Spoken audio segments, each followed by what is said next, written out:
Hi friends, how are you all? Welcome to this video, and in this video we are going to solve, actually we were solving 8.1 exercise of class 10th new NCERT chapter 8, that is introduction to trigonometry. We had already solved first question and second question, तो आज हम solve करने जा रहे हैं बाकी के other जो questions exercise 8.1 के हैं वो. So third question, तो third question जो है वहां पर कहा जा रहा है if sine a is equal to 3/4, given है हमें sine a is equal to 3/4, find calculate cos a and tan a. cos a और tan a ये कितना होगा, मतलब ये कितना और ये कितना, ये हमें कैलकुलेट करना है. तो हमने जो कॉन्सेप्ट्स वाली वीडियो देखी थी उसमें देखा था कि ये अगर रेशियो है तो हम मान सकते हैं कि एक राइट ट्रायंगल है. राइट ट्रायंगल मान लो कि this is a, this is b. जो a है ये एक अक्यूट एंगल है, तो आप a या तो यहां पर ले लो या यहां पर ले लो, क्योंकि यही दोनों जगह पे अक्यूट एंगल बना हुआ है. यहां पर राइट एंगल है, ठीक है. सो हम मान लेते हैं कि this is a, this is b and this is c. So this is angle a. For angle a के लिए, एंगल a के लिए परपेंडिकुलर कितना होगा bc, और बेस कितना होगा, बेस इज ab. और हम इन साइड्स को क्या मान सकते हैं, मतलब ये क्या है, साइन कितना होता है, साइन होता है perpendicular upon height p/h. So this is p मतलब दिस इज bc की वैल्यू कितनी है 3, तो हम bc को 3k मान लेंगे. मैंने बताया था कि k एक कॉमन मल्टीपल मान लेते हैं, जिसकी वजह से रेशियो जो आती है वो क्या आएगी 3/4 आएगी. और h कितना है, h इज 4k, और h तो यहीं पर होता है हमेशा, तो 4k. अब हमें क्या कैलकुलेट करना पड़ेगा, इसको अब हम इरेज कर देते हैं, ठीक है. हमें क्या कैलकुलेट करना है, कॉस के लिए हमें कॉस के लिए क्या चाहिए होता है b/h, और tan का क्या होता है p/b. तो इसका मतलब हमें बेस चाहिए, तो बेस निकालने के लिए हम पाइथागोरस थ्योरम का यूज करेंगे. So will write as in triangle, we can write in triangle ABC, AC square is equal to, this is AC square is equal to AC square is equal to AB square plus BC square. AC is 4k का square is equal to AB हमें find out करना है, AB square plus BC is 3k square, 3k whole square, ठीक है. 4k का square कितना होगा 16k square, minus ये जो प्लस की टर्म है इधर जाके माइनस की हो जाएगी, तो 9k स्क्वायर, क्योंकि 3 3 9, k का square is k square is equal to AB square is equal to कितना हो जाएगा, ये 16 minus 9 is 7k square. This implies कि जो AB है वो कितना हो जाएगा, AB is under root 7k square, क्योंकि ये जो स्क्वायर होता है यहाँ पर, ये square, I am sorry, this is square यहाँ पे जाके क्या हो जाता है रूट. तो हमें AB की वैल्यू चाहिए, हमें AB स्क्वायर की वैल्यू नहीं चाहिए, हमें AB की वैल्यू चाहिए कि ये लेंथ कितनी है, तो वो कितनी हो जाएगी root 7k. So this is root 7k, ठीक है. फिर नाउ अब हम कैलकुलेट कर लेंगे cos a is equal to कितना होता है b/h होता है, तो बेस क्या है हमारा a के लिए, बेस है हमारा ab.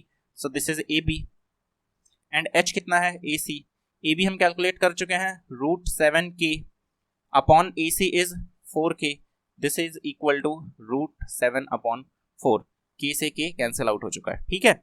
उसके बाद हम क्या कैलकुलेट करना है हमें tan a इज p/b, तो हमारा p कितना है bc, so this is bc and base कितना है, base is ab, so this is equal to bc कितना है, bc is 3k and ab is root 7k is equal to 3/√7, k से k cancel out हो चुका है, ठीक है. तो थर्ड क्वेश्चन हम इस तरह से कर लेंगे, √7/4 आंसर एंड 3/√7 आंसर, ठीक है. There after third question, no, fourth question. So now we'll solve fourth question.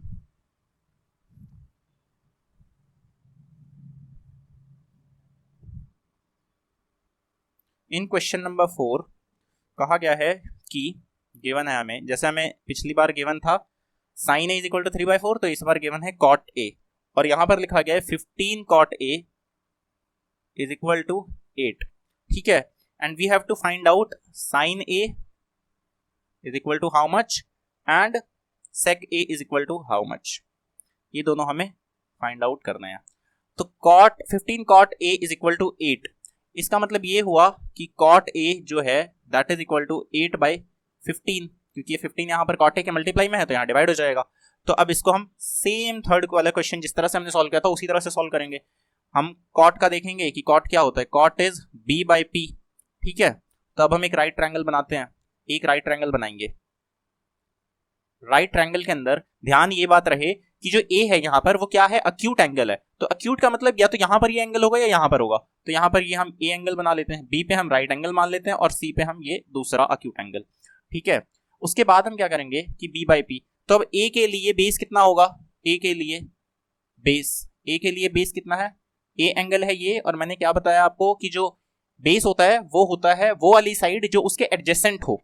ये तो हाइपोटेन्यूज हो गई तो हमेशा ही वही रहेगा। ये जो साइड है एडजेसेंट वो कौन सी है, ए बी। सो बेस हो गया ए बी। परपेंडिकुलर कितना हो गया, परपेंडिकुलर हो गया सामने वाली लाइन मतलब कि बी सी, या हम कह सकते हैं सी बी, या चलिए बी सी कह लीजिए, बी सी, ठीक है। उसके बाद ये हम मिटा सकते हैं, नो अभी लिखे रहने दो, बी बाई पी।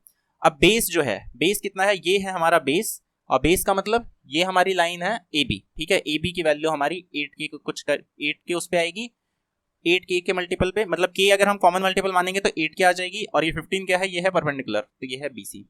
तो ए बी है 8, तो यहाँ पर 8 और यहाँ पर 15। अब हम क्या लिख रहे हैं, हम लिख रहे हैं इस वक्त साइड की वैल्यू, ये जो हमने ट्रायंगल बनाया है इस साइड की वैल्यू लिख रहे हैं ना, तो यहाँ पर हमें कोई कॉमन मल्टीपल लेना पड़ेगा, दैट इज के। तो हमने यहाँ पे के ले लिया दोनों जगह। अब हम हाइपोटेन्यूज कैलकुलेट करेंगे, क्योंकि साइन ए में हमें p बाई एच की जरूरत पड़ेगी, तो हमें हमारे पास परपेंडिकुलर तो होगा, मान लीजिए चलिए 15 के है परपेंडिकुलर मान लिया, लेकिन h की वैल्यू कैसे निकालनी है वो हमें निकालनी पड़ेगी। सेक जो होता है that is h by B.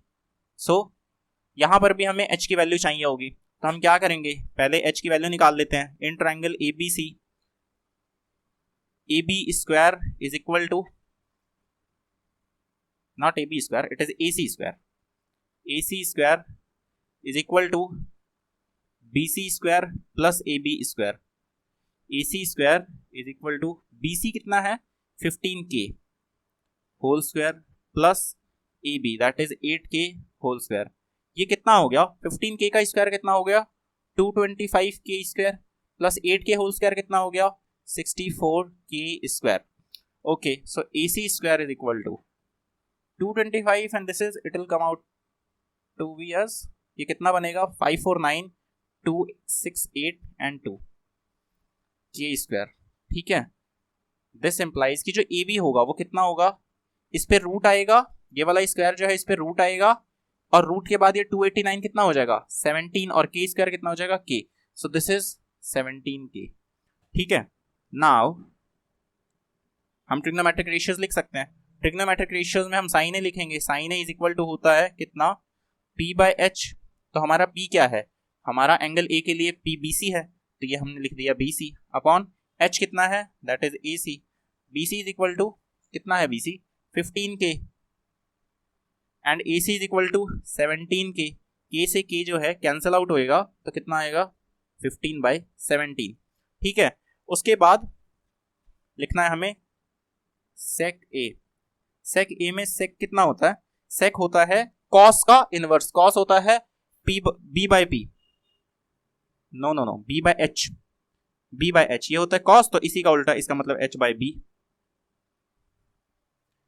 तो एच बाई बी होता है, तो हाइपोटेन्यूज कितना है ए सी, एंड बेस कितना है, एंगल ए के लिए बेस है ए बी, तो ये हो गया ए बी। अब ए सी की वैल्यू कितनी है 17 के, और ए बी की वैल्यू कितनी है, ए बी की वैल्यू है 8 के से के cancel out, it will be 17 by 8।